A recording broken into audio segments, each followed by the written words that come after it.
infelizmente, ainda temos... Primeiro tem, infelizmente, a tragédia acontecida, depois há desdobramentos. Deixa eu começar com... Vou fazer um preâmbulo antes da notícia. Alguns tontos. Eu adoro quando me atribuem... aliás, Fábio, eu escrevi 6 livros meus. Os que não escrevi, 35. Eu tenho uma obra imensa que eu não escrevi. O Reinaldo disse, o Reinaldo falou. Eu disse, não, eu não falei. Eu não disse, eu não falei e tal. Textos na internet, texto de Reinaldo Azevedo. Outro dia eu vi um texto, até bem escrito, mas uma merda que eu não penso. Né? Então assim, o Reinaldo culpou o Bolsonaro pelo atentado. Que besteira. Eu comecei dizendo que não, eu comecei falando que existe a responsabilidade penal, a responsabilidade objetiva e existe a responsabilidade política. Eu não gostei das manifestações, eu não gostei da demora dele se manifestar, não gostei da nota anódina, fria e, obviamente, não gostei de manifestações de pessoas do seu entorno que aproveitaram uma tragédia para emplacar uma pauta política equivocada. Só isso. E disse com todas as letras que os governantes, os líderes políticos, têm de fazer um apelo em favor da paz, em favor do entendimento, em favor do não confronto, em favor da convivência dos contrários. Porque isso é democracia. Não é? Como dizem os teóricos da democracia, o grande valor da democracia é o valor negativo. Eu já falei aqui, né? Na Coreia do Norte pode dizer sim. Em Cuba pode e no Brasil pode. Onde é que pode dizer não? Nas democracias. Então esse é o ponto. Né? Tem que falar em nome da tolerância. Porque sabe o que é? Tem muita gente doida por aí. Eu escrevi um texto ontem, de que eu particularmente gostei, um texto pequeno, mas chamando a atenção, o artigo 5º da Declaração Universal dos Direitos Humanos diz lá: ninguém será submetido a tratamento, a castigo cruel, desumano ou degradante. E o próprio Bolsonaro usou a palavra desumano na nota dele. E eu entendo, desumano também tem como sinônimo cruel. Né? Porque essa é uma visão idealista que a gente tem do ser humano, meu querido Valio Bene. Ele fala assim, nossa, olha, o humano é incapaz de fazer tal coisa. Não é isso? Não, o ser humano não faria isso. Então aí você associa o desumano àquilo que estaria abaixo de um padrão humano. Só que, infelizmente, numa perspectiva, digamos, não idealista, muito realista, o humano é capaz de fazer coisas horrorosas que só humanos fazem. Animal não tortura. Alguém conhece animal? O animal que tortura para conseguir alguma coisa? Não, eu tenho um gato que quando ele pegava um ratinho, ele ficava... Não, isso daí é instinto, é natureza. Tem o Miguelinho lá em casa, lindo Miguelinho, uma coisinha maravilhosa. Mas se deixar, ele pega a maritaca, bicho. Tá no código dele. Se maritaca der sopa, outro dia deu um pulo lá, quase pegou uma maritaca meio gorda que vem lá comer. A gente dá fruta e tal. E tem uma que ficou muito da casa, assim, sabe? Ela tá toda dona da casa. Ela passa pela rede, ela vai... ela tava lá no banco, toda assim, no sossego dos seus anos, como a Inês de Castro do Camões. O Miguelinho deu um pulo, mas por muito pouco não pegou, né? Não é porque o Miguelinho é mau, é porque o Miguelinho é gato. E não sei se vocês sabem, o gato doméstico é o maior assassino que tem entre nós. É verdade. Eu já li esse artigo. Em algum lugar, mas li. Pode procurar. É o maior assassino que tem entre nós. É o que mais efetivamente mata... Eu sei que é pleonástico, mas mata coisas vivas. Não é que ele pega cadáver, não. E o Miguelinho eu já vi isso. De vez em quando entra uma abelha em casa, ele fica lá. Até ele não pegar. Uma hora a abelha dá uma rasante, ele pumba, ele pega. Então, há coisas que só humanos fazem. Então, atenção, é preciso tomar muito cuidado com a mensagem que você dá, porque tem humanos do outro lado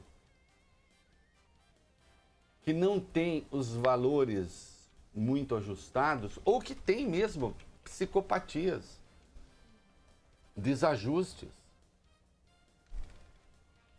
e que levam a sério aquilo que se diz. Não é? Se você não repudia com absoluta clareza a tortura, tem gente que vai achar que pode torturar. Se você não repudia com absoluta clareza a intolerância, tem gente que acha que pode ser intolerante. Então os homens públicos precisam tomar muito cuidado. Porque eu, indivíduo, faço escolhas morais. É a diferença entre a moral e a ética. Eu faço escolha moral. Eu devo fazer isso, eu não devo fazer aquilo, eu topo fazer isso, eu não topo fazer aquilo. Que não tem nada a ver com lei. Ou melhor, tem a ver com lei, mas não é a mesma coisa. Já brinquei aqui muitas vezes, né? Em coisas que a lei permite, que a lei não proíbe, mas que você não deve fazer. Ou porque você acha imoral, ou porque não é decoroso. Os homens públicos, além das escolhas morais que eles fazem para a sua vida privada, tem as escolhas éticas, que é a moral relacional, é a moral entre as pessoas. Então, quando você diz determinadas coisas, você está passando uma orientação. Né? O princípio de Kant, né? Immanuel Kant. Momento cultural. Que os existencialistas adotaram, Sartre, etc. Não estou pegando a parte esquerdista do Sartre, que depois ele deu uma despirocada. Ao escolher determinada coisa, eu estou escolhendo o mundo em que eu quero viver. É assim que funciona.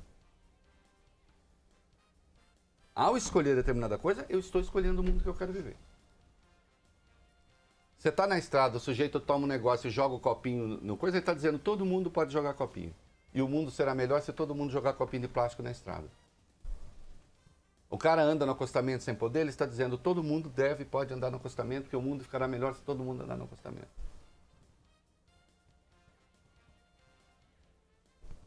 Então é preciso, ao fazer escolhas, eu escolho o mundo. Tá? E é por isso que os homens públicos precisam tomar cuidado com as declarações que dão, especialmente nesses momentos. Né? Eu me perdoo um pouco por esse editorial prévio à notícia, mas é que é fundamental para que não me atribuam coisas que eu não disse. Né?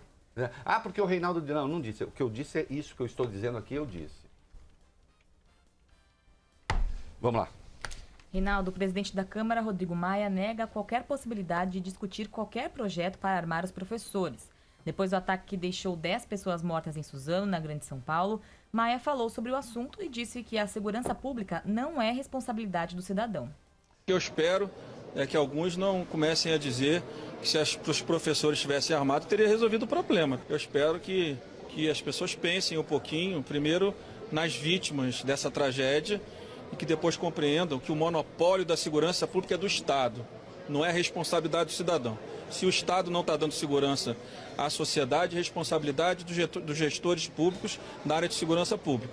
Agora, já não basta o debate sobre posse. Agora, um pedido desse não é mais posse, é discussão sobre porte em área urbana. Né? Eu acho que aí nós passamos por uma proposta de barbárie no nosso Brasil que não deve avançar. Permito-me aplaudir de pé o presidente da Câmara, primeiro por fazer devida distinção entre posse de arma e porte de arma, que é uma confusão dos diabos que está sendo feita por aí. E suponho que esteja sendo feita de caso pensado. Porque qualquer pessoa minimamente preocupada com a área e que realmente queira se qualificar para o debate, vai consultar a legislação da esmagadora maioria dos países europeus para saber que a posse de arma é permitida, mas o porte não. Aliás, em Nova York, onde um mafioso hoje Sim. voltou a... detido. Aliás, máfia a italiana mesmo, né? Uma coisa assim, uma coisa Coppola, uma aliás, em Nova York, o porte de arma é proibido. Saibam disso. O porte é proibido. A posse não. E olha que a Constituição americana garante a posse. Mas o porte em Nova York é proibido. E Nova York já foi governada, já foi administrada por conservadores. Então não vem com conversa. Está muito certo. E lembre-se que e o Rodrigo Maia cita aqui, lembra uma fala do general Heleno na live do Bolsonaro de quinta-feira passada, não foi? Não foi o general Heleno que lembrou o monopólio legítimo do uso da violência? Que até ele falou monopólio legal, que eu disse, isso é Max Weber. É o Estado que tem que ter esse monopólio. Agora, ontem, pessoas andaram falando coisas infelizes. Vamos lá. Por exemplo, o líder do PSL no Senado, Major Olímpio, disse que a tragédia seria evitada se os professores estivessem armados. Olha, ele está repetindo o que disse o Donald Trump em fevereiro do ano passado, referindo-se a uma tragédia ocorrida no fim de janeiro, numa escola na Flórida, Marjorie alguma coisa, dizendo, não, vamos armar os professores. Que assim, com a devida vênia, nem errado isso consegue ser. Marjorie Stoneman Douglas High School. Isso. Agora, deixa eu dizer uma coisa, o Major Olímpio, é claro que eu digo a título de ironia, mas se acha verdade que os professores são quase todos comunistas, como vocês dizem, o senhor não acha perigoso ficar armando comunista assim, não? Né? Uma piadinha que me mandaram hoje. Olha, um exército, né, de professores armados. Você já imaginou? Pode ser perigoso, né? Aí eu imagino as escolas que ficam nas periferias, nas áreas conflagradas, tomadas ou pelo Comando Vermelho, ou pelo PCC, ou pelas milícias, com professores armados que, por sua vez, levará também os alunos a se armar. Porque a partir do momento que eles tiverem uma determinada idade, caso passe a coisa do porte, então também os alunos poderão se armar. Realmente, isso traz mais segurança? O Eduardo Bolsonaro também falou. Também do PSL afirmou que as mortes representam um fracasso do Estatuto do Desarmamento. Isso Flávio Bolsonaro. Isso é o Flávio Bolsonaro. Flávio estava na ordem. Porque não tem nada a ver. Esse quem falou foi o Flávio Bolsonaro, senador. O que tem o Estatuto do Desarmamento a ver com isso? Por quê? Por que representa o insucesso do Estatuto do Desarmamento? Vocês viram que eu substituí a palavra. Né? Por quê? O que tem uma coisa a ver com outra? E aí vai o Eduardo Bolsonaro e diz que carro também mata. Olha aqui, gordura também mata. Liquidificador também. Gordura também mata. O problema é que eu desconheço gente que saca um bacon do bolso para matar o outro. Vocês conhecem? Vocês já ouviram falar disso? Não, vai outra. Peguei o bacon e te matei. E o Eduardo precisa tomar... É que o Olavo de Carvalho também é muito ruim de lógica, portanto não vai poder ensinar lógica pro Eduardo. Eduardo, pensa aqui, mas o tio Rei te socorre. Carro não é um instrumento nem de ataque nem de defesa, certo? Claro. Não. É um veículo de transporte. Sim. E existem milhões de carros. Certo? Certo. Sim. Vamos continuar sempre, vamos pensar nas armas. Claro. As armas não são veículos de transporte, são ou servem para ataque ou para defesa. Se o carro, que não serve nem para ataque nem para defesa, já tem um mau uso incontornável que leva a milhares de mortes, você imagina, há de se supor que este mau uso, porque é ele que está fazendo paralelo, então se transfere igualmente por paralelismo para as armas. E você terá um mau uso de alguma coisa que é feita para ataque e para defesa. Entendeu, Eduardo, ou eu preciso fazer um desenho?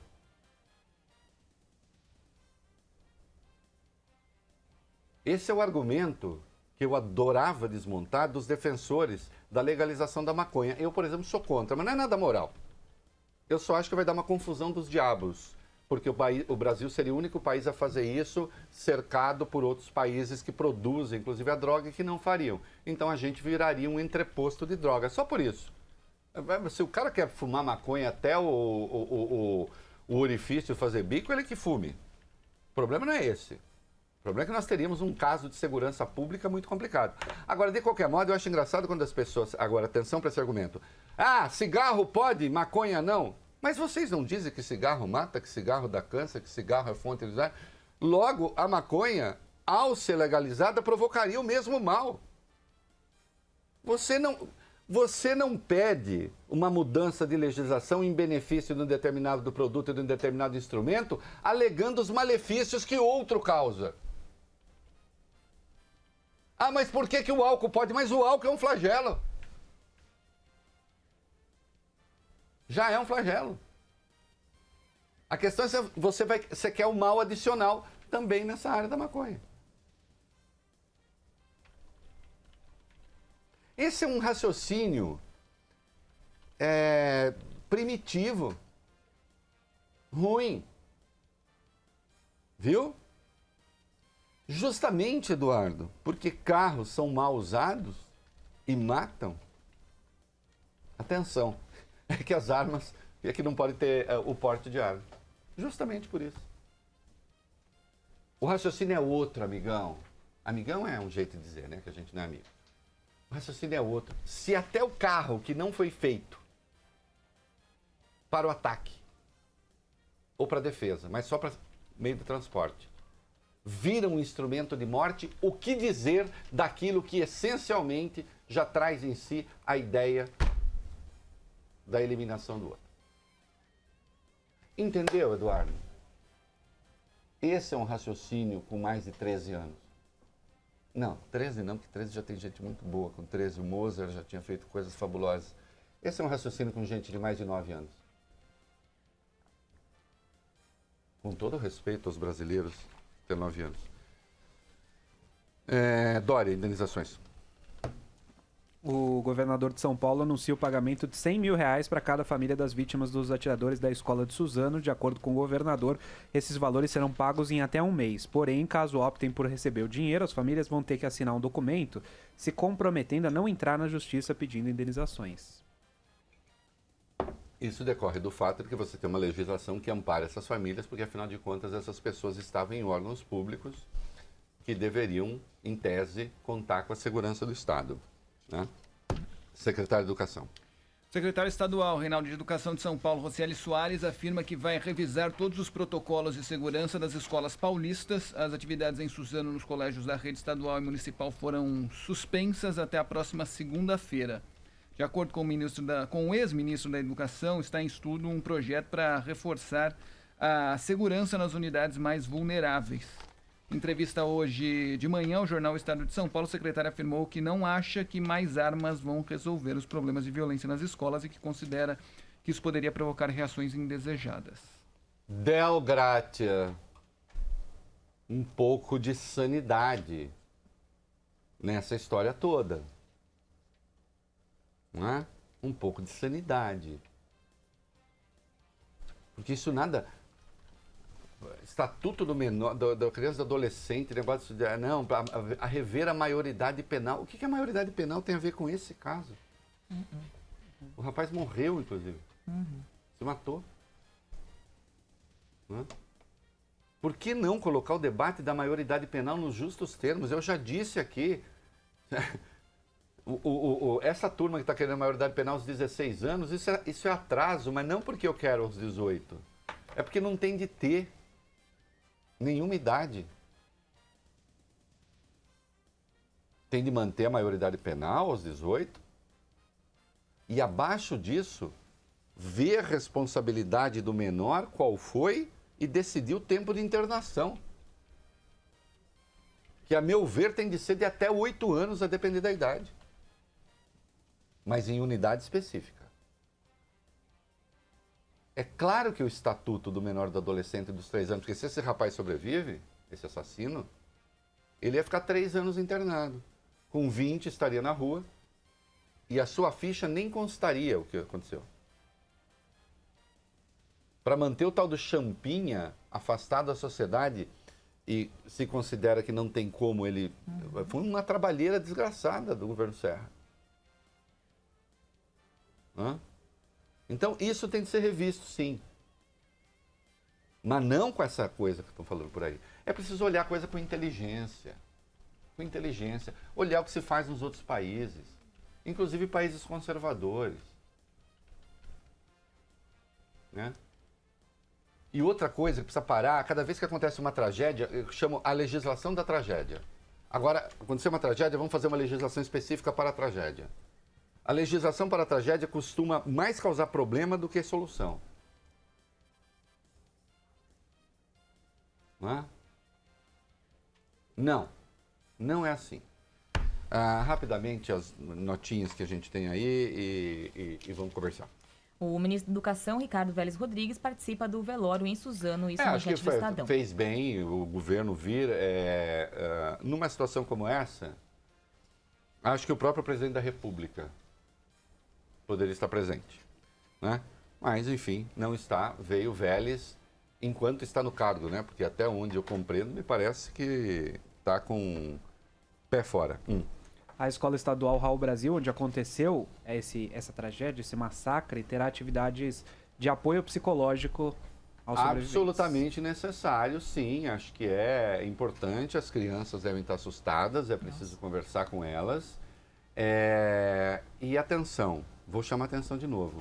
Existe um trabalho de psicologia coletiva, né? Que se dá na sociedade. Preciso falar para a sociedade que é preciso ter calma. E aqui eu quero fazer um apelo. Cuidado com a espetacularização da violência. Isso estou fazendo um apelo também à imprensa como um todo. Já está demonstrado que essas coisas têm efeito imitação.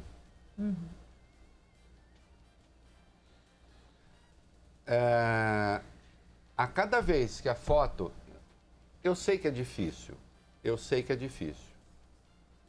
A imprensa tem que informar. Mas a cada vez que a foto desses assassinos foi replicada, você estava fazendo o que eles queriam.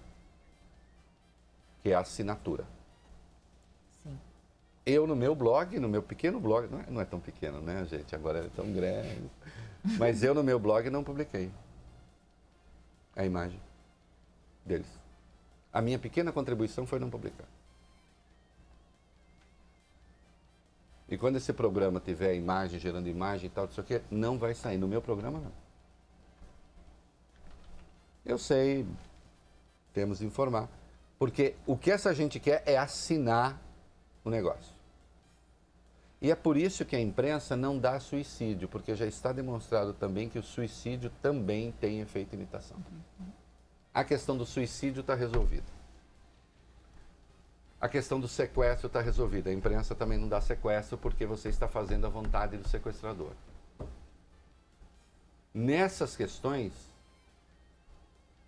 é de se perguntar se a gente deve dar a imagem dos assassinos. Meu voto, não. E é de se perguntar se você deve dar os momentos mais grotescos do acontecimento. O meu voto também é não. Embora a imprensa unanimemente tenha dado. Eu só acho que essa é uma questão para a nossa profissão. Nós temos de pensar isso. Especialmente porque nós vamos tratar depois do comercial. Tem uma molecada meio doida aí que vai para a Deep Web e se amaluca. Né? E tem ali os cultos a isso, aquilo, não sei o quê. Então, acho que é uma coisa que a gente tem de pensar. Né? E, finalmente, teve uma criança esfaqueada numa escola no Rio, é isso? Isso, um aluno foi esfaqueado por outro estudante dentro de uma escola em Campo Grande, na zona oeste do Rio de Janeiro. Outras 2 pessoas ficaram feridas, mas aí na confusão, essa confusão que aconteceu no Centro Integrado de Educação Pública Brigadeiro Sérgio Carvalho, em Campo Grande. Veja, eu não vou associar diretamente ao que aconteceu em Suzano, mas é bom que a gente comece a pensar nisso.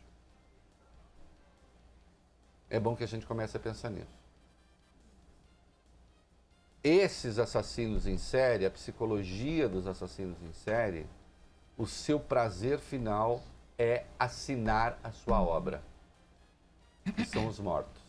Se a gente dá a eles a assinatura, outros como eles podem buscar a mesma recompensa. Vamos conversar.